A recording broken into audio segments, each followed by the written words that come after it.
Take touchy 2. Please look at my signs. I do plan to read some of the cards that I pulled. I guess I'm just in kind of I don't know what kind of state of mind different. I don't know what's happening really, but I feel generally happy and optimistic. Although, I just realized why that could be. I was having some issues, personally, that you ever have like those periods where you're just trying to do life normal and then bumps in the road come along and it's kind of, I'm sorry, that white just is so distracting for me. Anyway, the bump comes along and I know this is a case like you're content, you're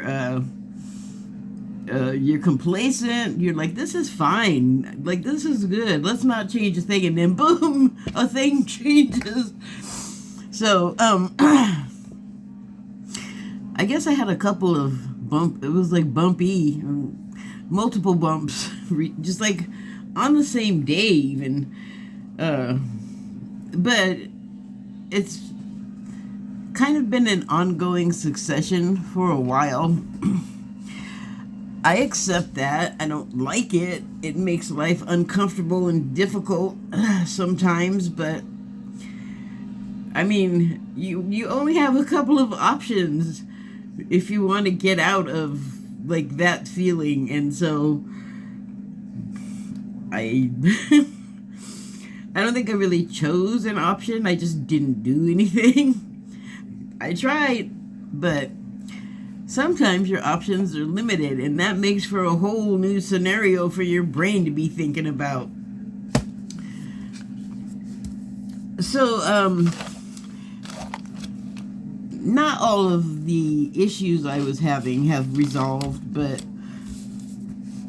a lot of them, like the ones that really had me like worried or about to get worried, not even worried, like I can always like pick up and like eventually do what I need myself, but again, sometimes options are limited.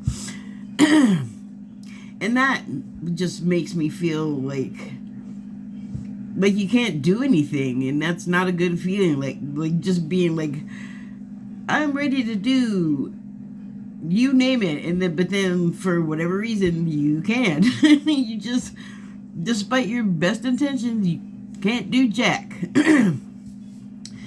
And that, I don't like unfinished business, like improperly tied strings, shoelaces, whatever. Maybe I'm a little compulsive that way, so what? Anyway, some of the things resolved, and that is like a huge relief. I always have like the sore shoulder, and I went out today. It was nice and dry, and it was about, I don't know, like 50 degrees, which where I live is balmy. No, it's not. It's chilly, but you can go out there and you don't have to have on like a bear hide, You can go out in like a shirt and a sweatshirt and be okay, right? And then I rode my trike down to the pharmacy because I thought I had a prescription waiting for me. Got there and found out that was not the case, but I knew that I needed to get like I wanted to get my COVID booster. I went back and forth. Should I do the booster? Should I not do the booster or the shot at all? Because like I was not at all high risk to catch it, but I did have to go out in public, and there was a long while before like the difference between the disease just being out there and you having to go out and interact in the world as if things are normal, because except for COVID, they were. But, it was contagious and it was really messing people up. The vaccines were not available yet.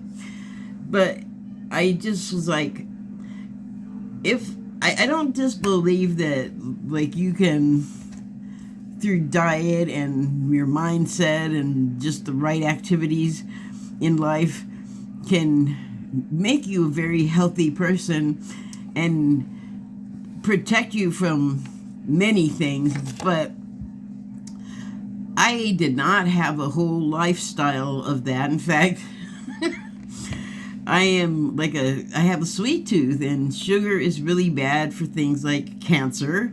That runs in my family. I actually have a form of it, so yay. Doing great. But I just thought, like,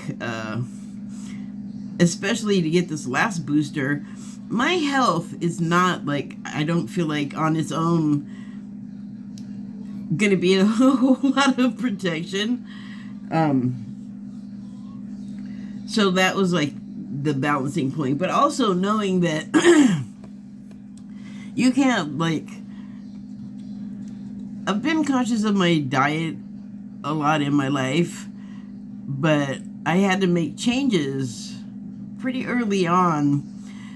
Because I was introduced to it, and then I began to understand the wisdom of, like, having, like, like a vegetarian diet, not even vegan, but just like vegetarian or semi-tarian or whatever. But traditionally, the food served by, like, my parent, who was a cook, my dad, or like the rest of my family that cooked on his side, let's just say high cholesterol, fried, gravy, breaded, like all really delicious stuff, but also really not that great for you, for your health.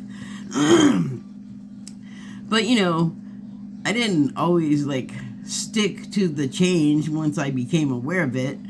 And I would lapse back into bad eating habits, and I do better now, but I still could, like, eliminate a lot of things that I have to admit I'm addicted to at this point. But I'm working on phasing them out. Like, I'm doing the work. But see, that's the thing. I'm like old enough to where I know that there was a second vaccine. It's like for RSV, I think it's called.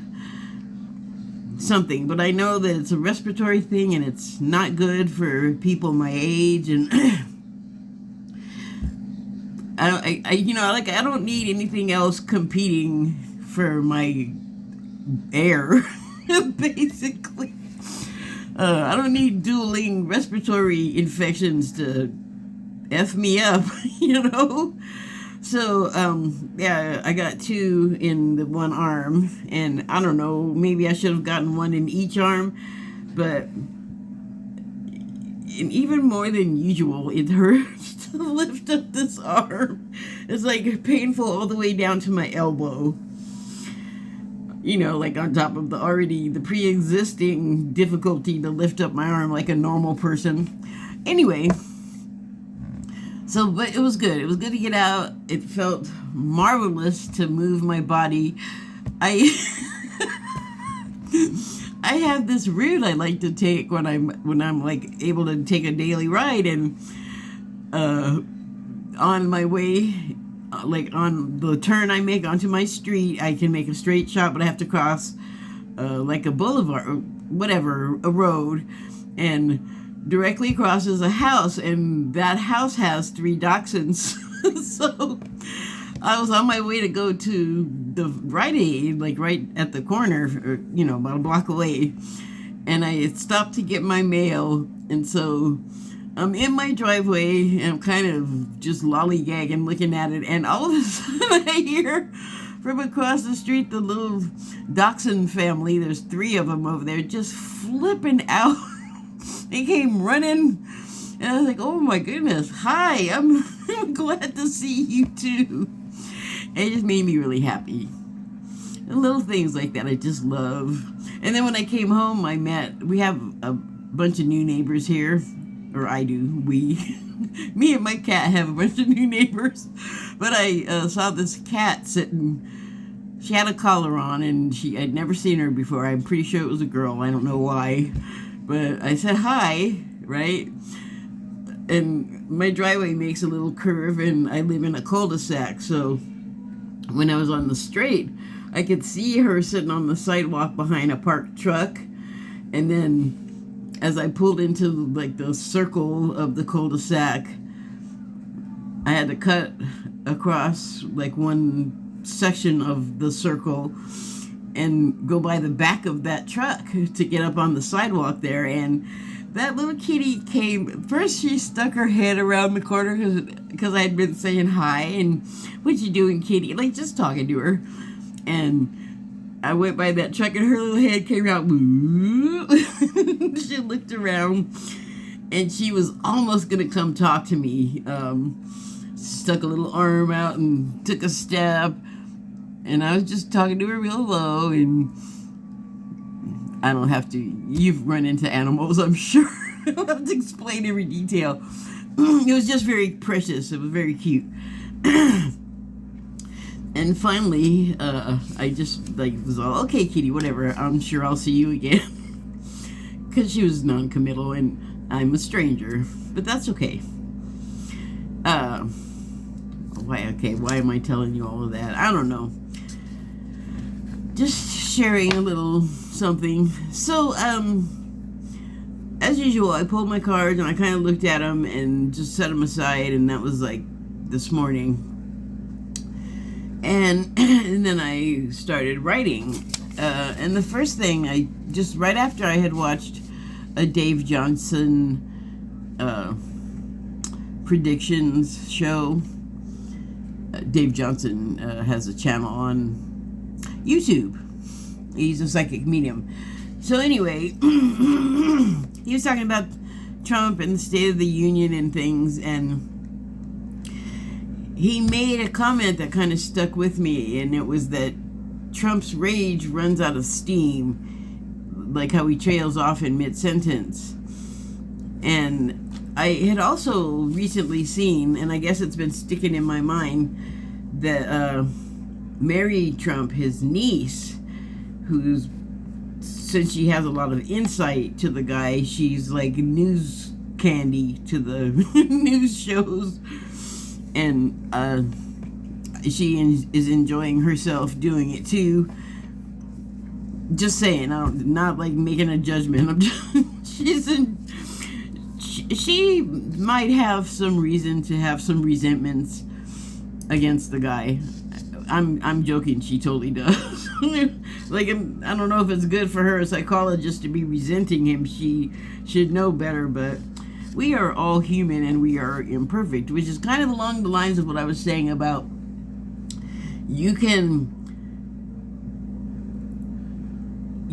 like think that you can pray enough or do enough yoga or be a vegan enough and shun every processed thing out there, and most of us don't pick up that lifestyle until at least like teenage or something, and that's new. Like in my lifetime, you would have had to been like a full-grown adult to where changing from like the traditional style of eating that, you know, meat and potatoes and cheese and booze and, you know, cigarette, like all the stuff that people like that's bad for us.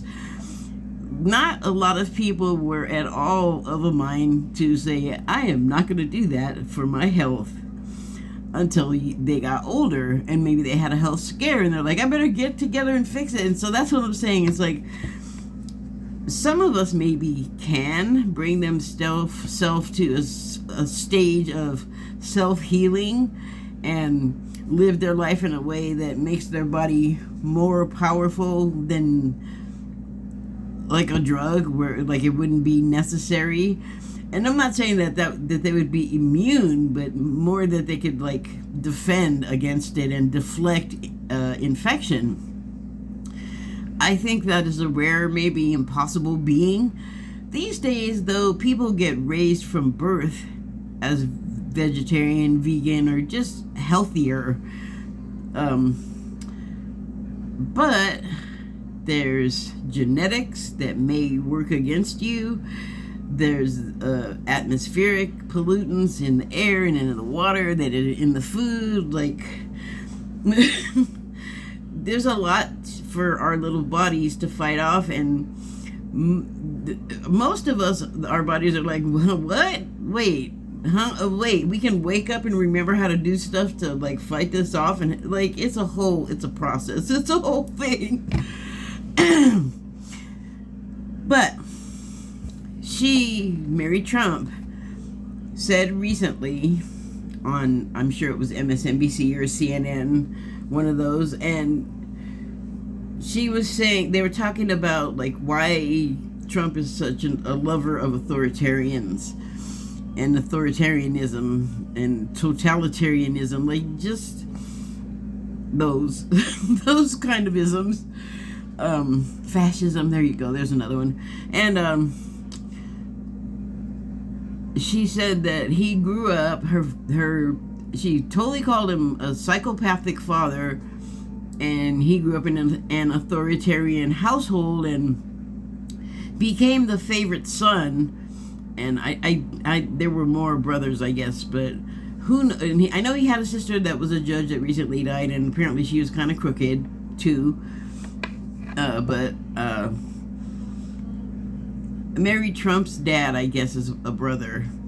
And yeah, I guess he had a few brothers, but you don't hear as much about them because they're like more like normal people, or like just stayed out of the limelight. Anyway, she says that because of an incident with his mom, that it wasn't something she did, it wasn't abuse, she didn't do it to him, it was just the way he's reacted to it his whole life. And one point she made was that he sort of like just stopped developing at an early age, which is why he often sounds and acts like a child. And I've thought that. I don't have any kind of degree, but it's kind of obvious. And that even though he was the favorite son, and this is my impression, he still like didn't live up to what the guy's expectations were, which that I think is generational too. Like, I just had the thought, my God, his father must have been horrible. But there is an ad, I believe, put out by, was it Midas Touch? Or, I don't know. If you haven't seen this ad where they did an AI thing and reconstituted his father's voice, berating him in a way that may not have been so different from reality. I mean, at least if it's any indication of the way that he's been seen treating his sons badly. It doesn't get out much. There's not a lot of it out there, but there is stuff you can reference, and like I said, it's generational. Like, anyway, Donald Trump really wanted his father's approval, like any boy, I guess, or child, and didn't get it, and he had this huge like disappointment with his mom, and it's like he could never understand, even as he got older, like, and knew the details of why what happened. It became like such a bigger thing. You'd almost think she did abuse to him, but I don't think that's the case, because the guy has a personality, and he takes stuff like too seriously, and it got me thinking about his love of authoritarians. And I guess, I don't know if they went further with the thought about Trump liking authoritarians because his dad was one, but it made me think, this dude has daddy issues, and Putin, I already know, has contempt of him because he is a foolish, somebody he can just easily manipulate and use. And all he has to do is compliment him. And that, wow, I was going to make a judgment. I'm not going to do it, but I'm just like, if that is sufficient for you to accept anything horrible about a person, you got some stuff going on. But Putin, I think, just has contempt for America and Americans in general, Well, he's got his own problems, which I really can't get into because I don't know too much about the guy. I can't even really, like dream up much of anything except maybe some similarities with the thirst for power. And I don't know why he was driven to his, but that's there. That, I guess that's a similarity. But then there's other ones like he doesn't, Trump doesn't respect the one in Korea, Kim Jong-un. But he doesn't speak well really of anyone. It's hard. But what I'm saying is like every one of the countries that he loves, that the people are oppressed and the leader is a hard ass, he loves them. So he's been searching for daddy, and the thing is, it's so weird.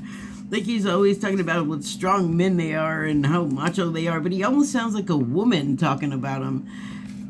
And then, like, I just today, like I'm saying, is realizing, like, the whole weird father aspect, which those guys have all got to pick up on, along with, I like you being enough for him to be like, I love you forever, the rest of my life. No one can say wrong about you ever. Even if there's evidence right in front of my face, I will never go against you. Or he's very, to my way of thinking, weird. So I'm just like, they must see this and they are just like, here, Trump, come here, let us do this with you. And then it'll be in the form of us telling you to do whatever you want and you going, okay, daddy. That is, to me, a real good reason to keep that guy out of the Oval Office. I'm not worried about it, though. I don't at all think it's going to happen. Because hopefully, more and more, because he seems to be revealing more and more of his foibles, more and more people will see, like, oh, yeah, maybe Republicans can do something, but maybe wait till he's not in charge. And I don't know. There's a lot of people following him and just taking the abuse and smiling. There's a culture of abuse. What is wrong with those people? Like, why? Who hurt you? Seriously. Anyway, so I was thinking about something else. Maybe I'm getting ahead of myself. So I wrote some stuff. I want to see if I need to mention this here, other than what I've already been blabbing about.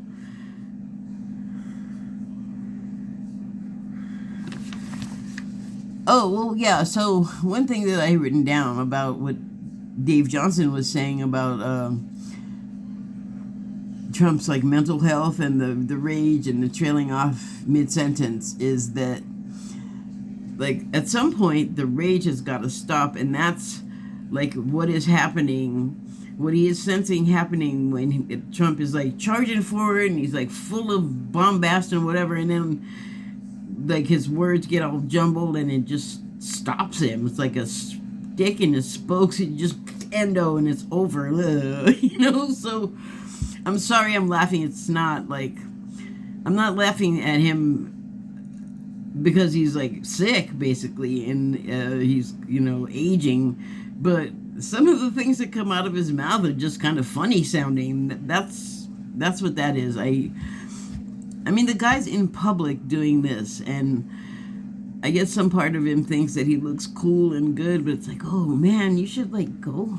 No, you should not be out talking in public. You're not making yourself look good. And it also makes me wonder what the people looking at him are thinking. I know in some of his speeches lately, there are people behind him when he starts to fuzz out, and they're kind of confused, but they just keep cheering, and I'm like, what is keeping them there? Are they getting paid? And that could be. I wouldn't be surprised. Okay, so I'm just going to put this aside. One of the cards I pulled was from the Wild Unknown Animal Spirit deck, and it was the B card. And this is funny because I read it again to refresh my memory, but the part that stuck with me was there's like a subtitle under B, and it says earnest, hardworking, democratic. And I have been seeing a lot of coverage today of Joe Biden's State of the Union speech, which I watched some of, and yes, whatever. I would not have chosen him. I did not choose him until he was the only decent choice left to choose from. But I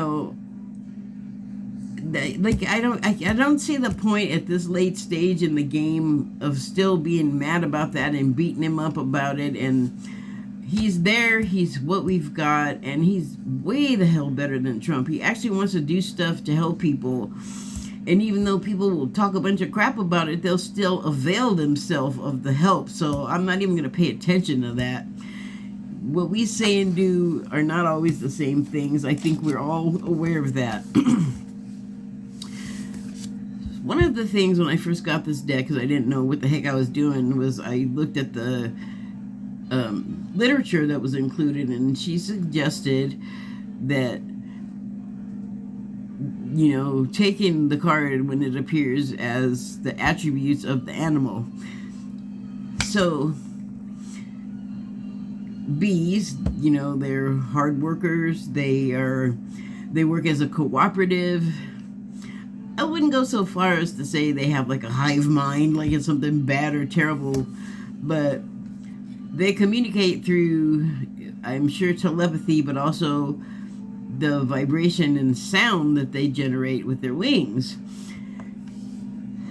So I like bees. I'm not afraid of them. And I think that's key to being around them, because one thing I do when I'm out, especially like in the upcoming spring, I'm sure I'll be doing a lot of it, is getting real close to flowers and smelling them or taking pictures of them or something. And there's often bees and wasps and whatever else.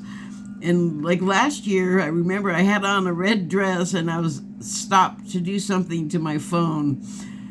And I was in front of this yellow bush. Or the bush wasn't yellow, it had yellow flowers on it. So I've known since I was a kid that bees are attracted to flower colors. So I'm over there fiddling with my phone, and then I look up and I realize I'm surrounded. I'm like in a cloud of bees, because I just heard the sound. Like all of a sudden I was like, oh wow, cool. And I just kept doing what I was doing with my phone.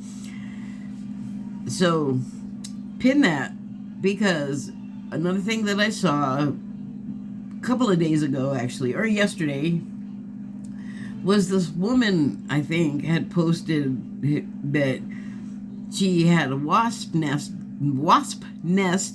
that even if they'd get rid of it, they'd just come back and keep rebuilding it. And she was obviously very fearful of the wasps. And I know that, like, I don't like hang out on my deck because it's tiny. Like, there's no way I'm gonna get a table and chair situation out there and have sit down, meals or drinks, and I don't even have guests. But I have friends that have that situation though, and it is kind of a pain if you're out there and you happen to be drinking some like fruit sweet thing, and the wasps especially are like, oh, I want to just dive into your drink. And most people react with fear, and they can sense that, especially on top of get out of here and swatting and doing that. Like, that's exactly what you don't want to do if you're afraid of getting stung.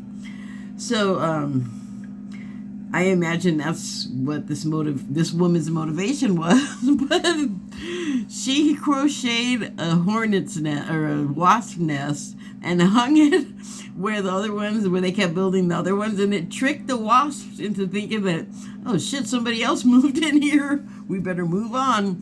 And she was so happy, and that's cool. I have an alternate way of thinking about it. I too had a wasp nest, just small, for years. It was out there. It was smaller than my fist, okay? Small. And I didn't say anything about it because they never bothered me. They would buzz around and do whatever. Sometimes they'd even land on me, and I'd like look at it, and it'd look at me, and we'd just be looking at each other, and then it would fly away. So like it didn't bother me that it was there. I wasn't afraid of them. They, like sometimes they'd come in, and I'd just like open up the door at the other end of the house, and they'd keep on going and fly right through. And so I enjoy having them there. And what, like I said about that time that I was standing in front of the bush and was surrounded by the bees, is I guess I was getting communication from that buzzing, but it was soothing. I like that sound. Like sometimes I like to listen to purring and soft music when I go to sleep. Like you can find that on YouTube. I should look for like insect buzzing, but particularly bees, and I guess wasps too, but bees especially. Like I don't know, like I just really like that sound. It makes me feel happy or good or nice, not fear. So I'm wondering, like, what the heck does that have to do with like the Trump situation? But it is kind of like people are kind of like aggressive and out of whack, and it's like what we as humans have done for so long is like force ourselves on people and places to get our way, and it's always this whole like world of competition, and it's always like a gladiator battle, and there's a victorious winner and a pitiful loser, and well, everybody else in between is just like fodder or something, which is, I think, kind of an authoritarian way of thinking. So I wouldn't pay so much attention to that particular vibration personally. Okay, here, I think I just came upon why this would have been important, so I'm just going to read it. It's just notes, so don't look for like literary perfection here. Trump's rage runs out of steam, trails off mid-sentence. That's a quote from Dave. The rage has to stop sometime, which I agree with. I feel like we're doing this thing that we have been doing to each other and to our lands, by the way. Like fighting on there is terribly toxic and corrosive. Like vibrationally, we bring all kinds of chemicals, and stuff gets blown up, and that's a shock to all kinds of systems, and they're just a bad atmosphere, the wars. And it's like we can't even get an idea of anything else to do, because it's like we're stuck in a rut or something, and the idea of just like the wars end eventually, and you know how they eventually end? Someone decides to stop fighting. You can call it surrender if you want, and you can call it out a loser if you want, but I say stopping the destruction of life by surrendering is the winner, and the harder choice, and the more moral choice, the more humane choice. Trump's words, which reveal his acts done, in progress, and projected. General misreading. Oh, sorry, that's something else.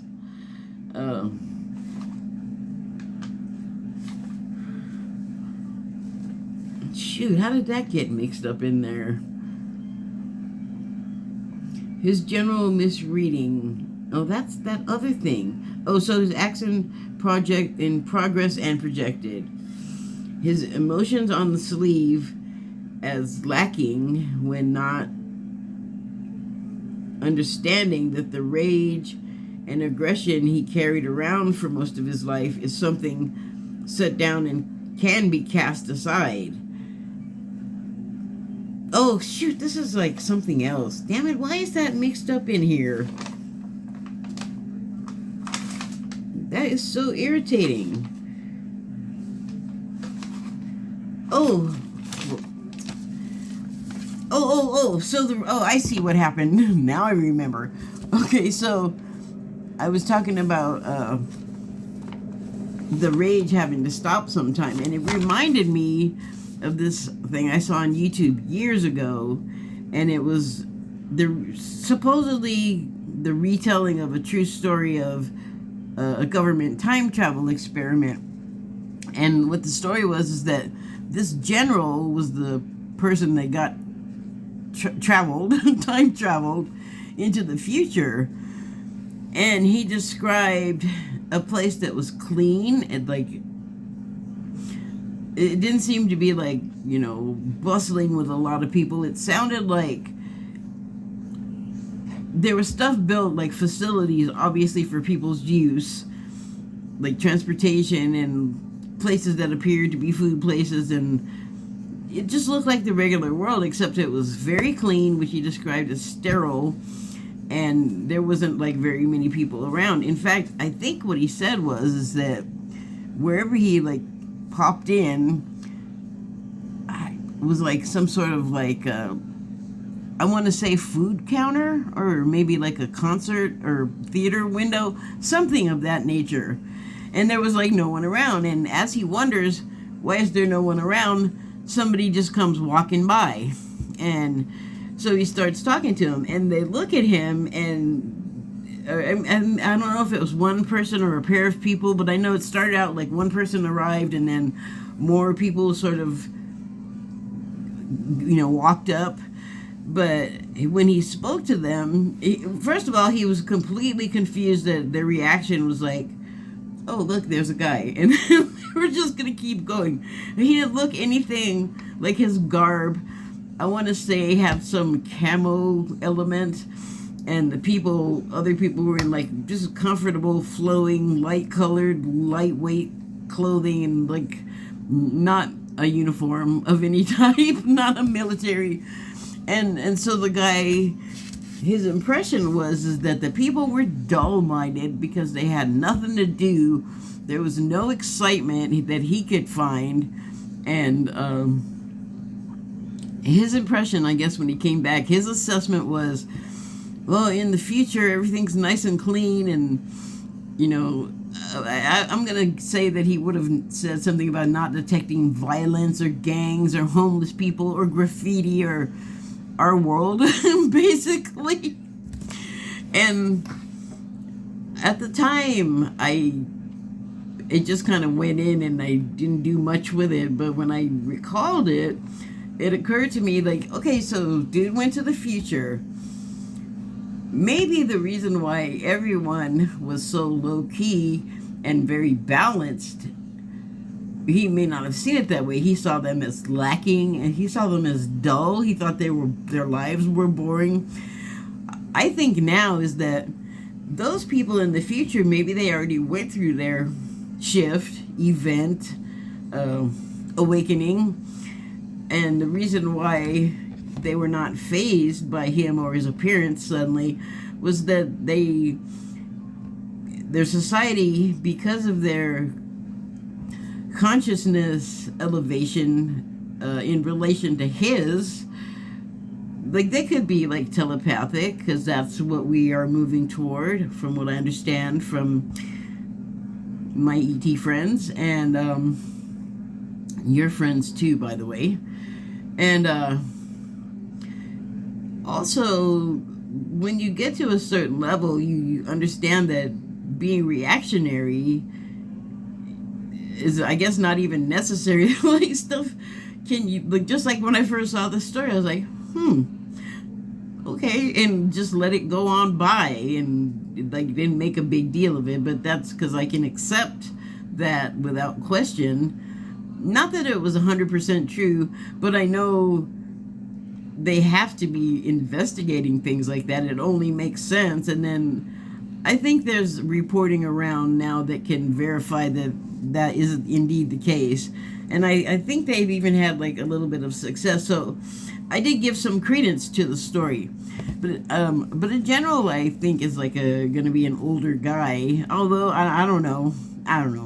It just seemed like too high a rank to send for, possibly couldn't come back from mission But anyway, and I thought that's so interesting because the guy, like, if he went in with like the quote unquote 3D level consciousness into this place where why did someone appear right when he thought about it? Because someone heard that thought.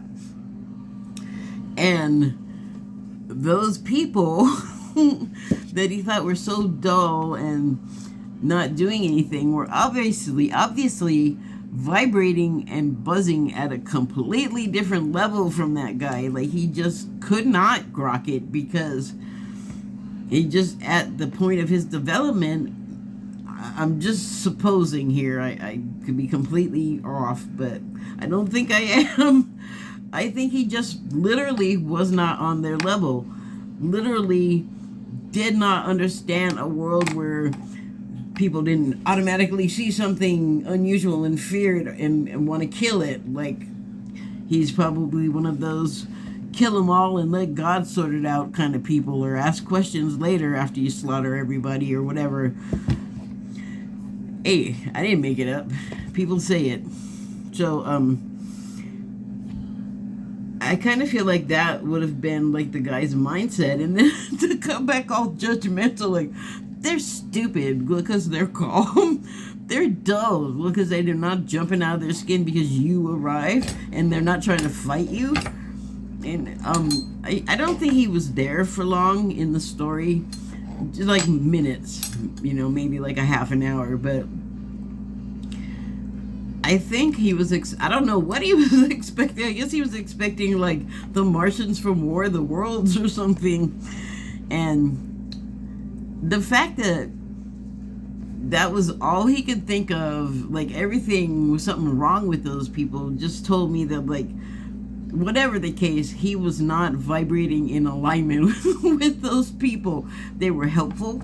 They were kind. They answered whatever question he wanted. They directed him wherever he wanted to go. Almost as if they're like, yeah, we get time travelers all the time. They don't know what the fuck is going on. But, they can't hurt us because that might be included in their level of accomplishment.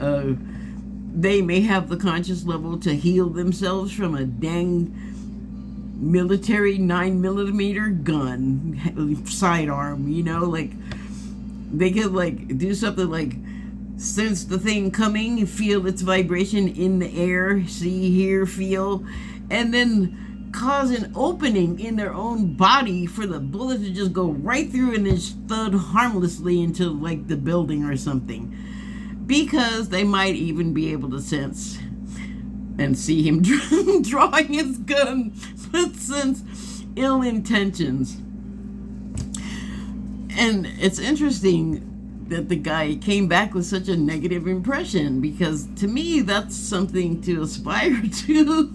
Like, at some point the rage has got to stop, and also when it stops, I guess some people really got to pay attention, which reminds me of the Japanese soldier from World War II who would not believe the war was over and stop attacking until the commander from his regiment came and said, dude, stop, it's over, you're ridiculous. And I remember reading something about his life story a little while after that, after he sort of reacclimated, but I think he was like real messed up even when he kind of like surrendered to the facts of life.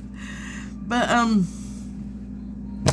thinking of those people and what the difference between what that guy saw and what I years later saw myself out of that interaction, it just kind of brings home what I have kind of always known. But when I first started in this awakening thing, I would hear certain words, and I would like hear it said like in my head, just like a word, and it would just be all bah bah. It would just be repeated all the time, and I was like, what the heck is going on? But I just went with it, and it all sort of makes more sense today than it did at the time. But one of the things is that it just kept being in my mind. I don't want to act alone. I want to be part of a team. I don't know what I thought I was going to go do, because Like, I used to be in bands, but my health kind of took me out of that. So I am not thinking about going to be in bands. I haven't for years. So I was just like, what the heck do I think I'm joining up with? What am I talking about? And I think it's that thing where, and this is funny, the general guy may have joined up in the first place with the military to become a part of something bigger,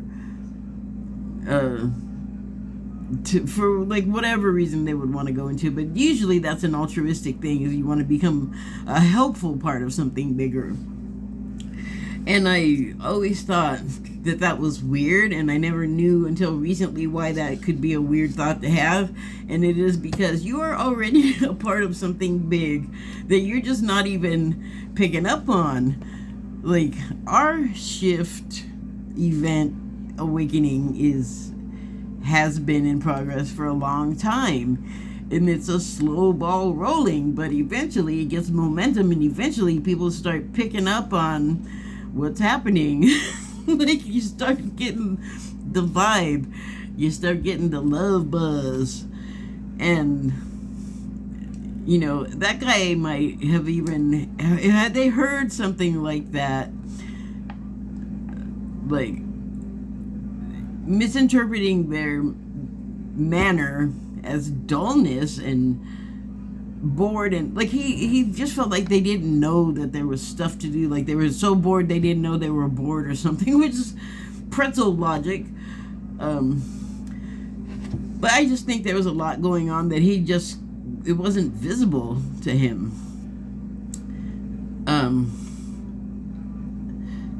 You know, but eventually the truth the truth comes home.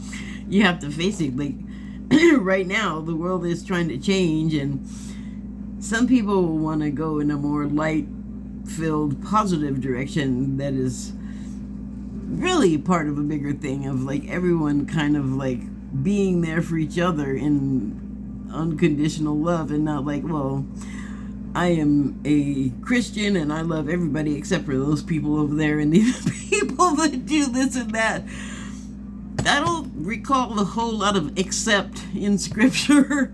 Not that I'm a scholar, but I did go to Catholic school for years, so I certainly had a lot of it read to me. I certainly was encouraged to read a lot myself, and now I have interest in it because none of your business stuff, things, and reasons. But so here and now, in our time, we are having like whatever the awakening event and that kind of thing, but that is a whole humanity, plant, animal, vegetable, mineral, solar system, universe event. Like, you are already part of something so huge, and I just feel like it's so sad that there is a need for like authority in certain cases.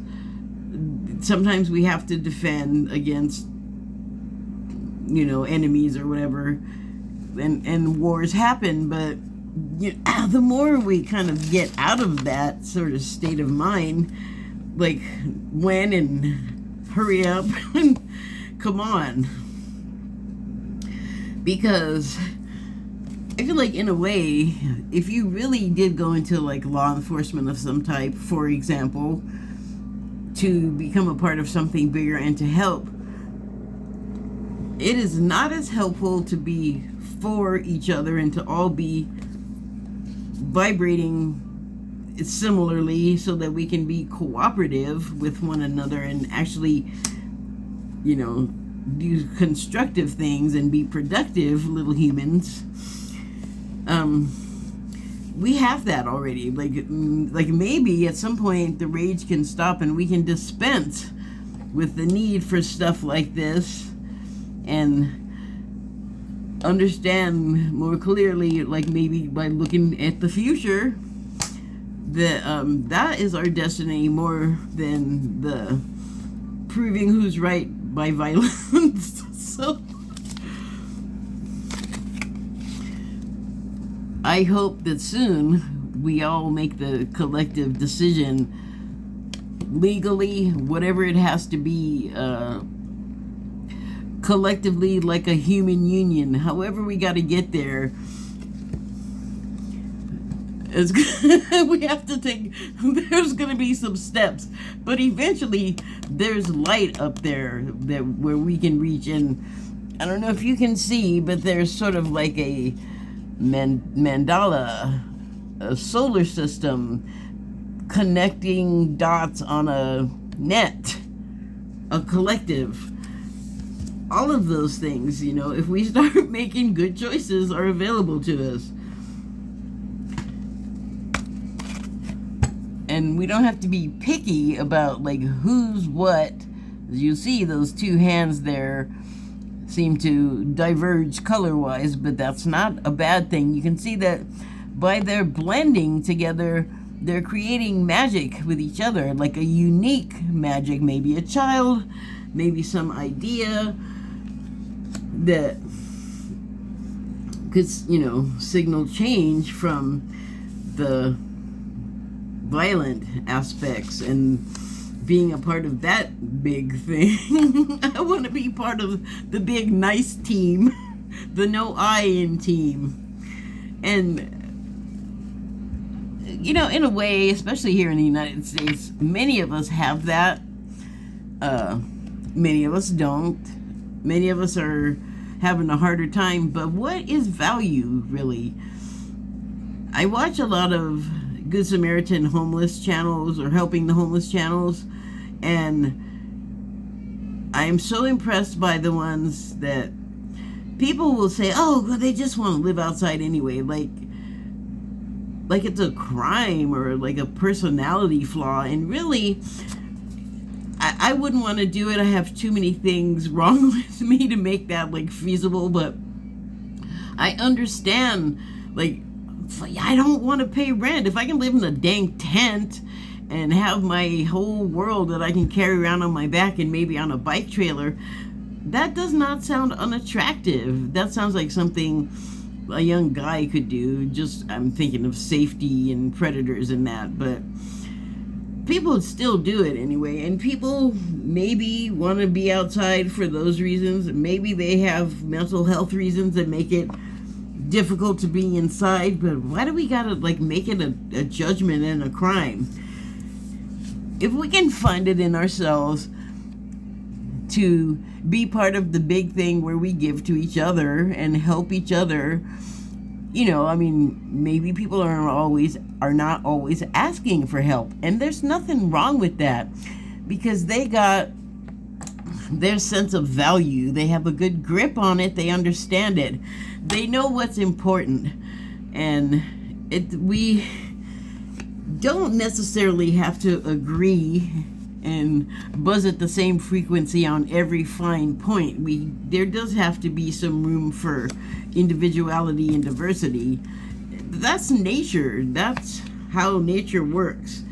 And also, while we're going through these changes, these birth pains, and all of these sort of violent upheaval feelings, we, I think, could all benefit from having some tolerance and tempering our own feelings for the sake of something bigger. Hey, wow. It just makes it easier for everyone if we are like on each other's side. And that kind of brings me back to Biden and people having stuff wrong with them. For one thing, okay, yes, I'm not saying don't have what you are thinking about. At this point, it's like you can't do anything about it now, and when you could have done something about it, you didn't. By which I mean, if you think you can do it better, get your ass into politics, or get behind somebody that wants to do that, or help change that effort. Start writing speeches, start writing policy. Like, we can't just sit around and complain forever. And like I said, it's much too late now. So why not, instead of trying to like dive bomb our own team, with constant, like, I don't think you can do this, or I don't like this, and I don't like that. Just remember, it could be worse. So I almost feel like it's this would make you think that this queen's got like more going on, and they're more in possession of themselves and their emotions. But some of our highest leaders and also prominent media people are not like really emotional, really angry, screaming and yelling, saying things that they know is gonna hurt. Maybe we stop doing that. Maybe we just say, hey, you know what? I have bad days like that where I act like a complete idiot and say stupid stuff too. And how does that work out for you? Do people like discontinue them from your life? Do they just leave? Are you abandoned? No, I don't think so. I think we all still have a support system, right? I think that we can, I was going to say depend on each other, and I do want to say that, but, maybe we're a little afraid. Maybe we just feel like I can just, keep doing what I'm doing. I'm not hurting anybody else. I'm just self-possessed. It's a thought. And this card, if you think of it as seasons, that's what I'm getting from death this time. The season of violence, trauma, hatred. It looks like we could just finally be losing the rage and looking ahead to the future and taking all of the things that I've said into consideration, like consideration for others, or accepting the idea that you need help, and you can even take it from someone you don't like. You don't have to marry them, right? And if they're just trying to help you, don't, why be a wiener about it? Don't like take the free stuff and, bite the hand that gives it to you. That's in every world, that ain't cool. So, I don't know, that's kind of, I feel like, diffuse, but you could string together some cohesion as a viewer. I am not going to do that for you. I'm just going to make my offering, and you do with it what you will. Thank you and good night.